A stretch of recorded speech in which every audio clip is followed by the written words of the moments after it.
everyone. In this review we will tell about the history of the combat helicopter Mi-24.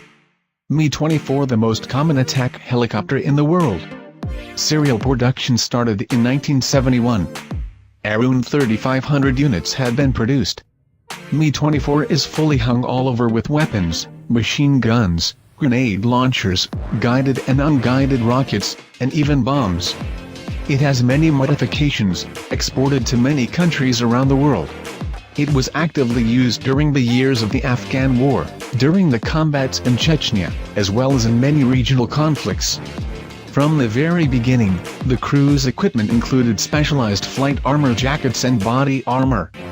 Cab booking is represented by front armored glass, armored crew seats, local armored plates along the sides of the cockpit and on engine hoods. The helicopter that you now see is Mi-24P Mi-24 with a gun GSH-30K, placed on the starboard side in a fixed installation and Pu-30, ammunition 250 bullets. Machine gun dismantled. Produced from 1981 to 1989. Subscribe to the channel, comment on the video and click on the bell. Until new issues, friends.